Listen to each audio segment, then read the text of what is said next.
निष्पक्ष पत्रकारिता आणि लोकशाहीचा बुलंद आवाज म्हणून ओळखल्या जाणाऱ्या लोकशाही महाराष्ट्र न्यूजच्या वर्धापन दिनाच्या हार्दिक शुभेच्छा। तुमची निर्भीड लेखणी आणि जनसामान्यांचे प्रश्न मांडण्याची जिद्द अशीच कायम राहो। शुभेच्छुक Kamal orthopaedic centre, Jat multispeciality hospital. सत्य मांडण्याची जिद्द आणि जनसामान्यांचा विश्वास, निर्भीड पत्रकारितेचा यशस्वी प्रवास असाच अखंड सुरू राहो। लोकशाही महाराष्ट्र न्यूज वर्धापन दिनाच्या हार्दिक शुभेच्छा। तुमची निर्भीड लेखणी आणि जनसामान्यांचे प्रश्न मांडण्याची जिद्द अशीच कायम राहो। शुभेच्छुक माननीय श्री तुकाराम माळी सर, प्रदेश उपाध्यक्ष काँग्रेस ओबीसी सेल व तुकाराम माळी मित्र परिवार, जत।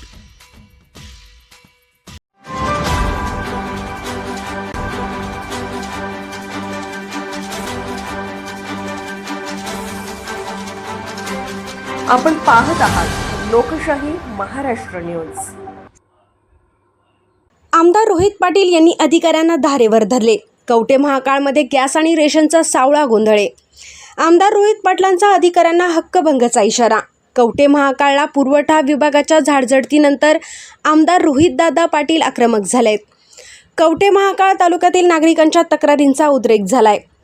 तालुक्यात गॅस सिलेंडर व रेशन वितरणात मोठ्या प्रमाणात अनियमितता होत असल्याच्या तक्रारींनी जोर धरला आहे। काही ठिकाणी गॅस टाकीसाठी तब्बल 2,500 रुपये आकारले जात असल्याचे समोर आल्यानंतर आमदार रोहितदादा पाटील यांनी संतप्त प्रतिक्रिया व्यक्त केली आहे। पुरवठा विभागाच्या झाडझडतीनंतरही परिस्थितीत सुधारणा न झाल्याने आमदार पाटील आक्रमक झाले असून संबंधित अधिकाऱ्यांना त्यांनी कडक शब्दात जाब विचारलाय। सामान्य नागरिकांची लूट सहन केली जाणार नाही, दोषी आढळल्यास कठोर कारवाई केली जाईल असा इशाराही त्यांनी दिलाय।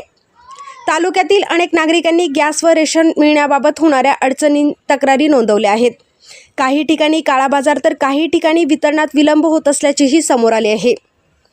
या पार्श्वभूमीवर आमदार पाटील यांनी अधिकाऱ्यांना हक्कभंग प्रस्तावाचा इशारा देत तात्काळ कारवाई करण्याचे आदेश दिले आहेत।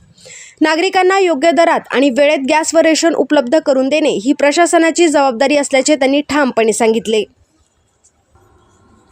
लोकशाही महाराष्ट्र न्यूज चॅनलला लाईक करा, शेअर करा आणि सबस्क्राईब करा।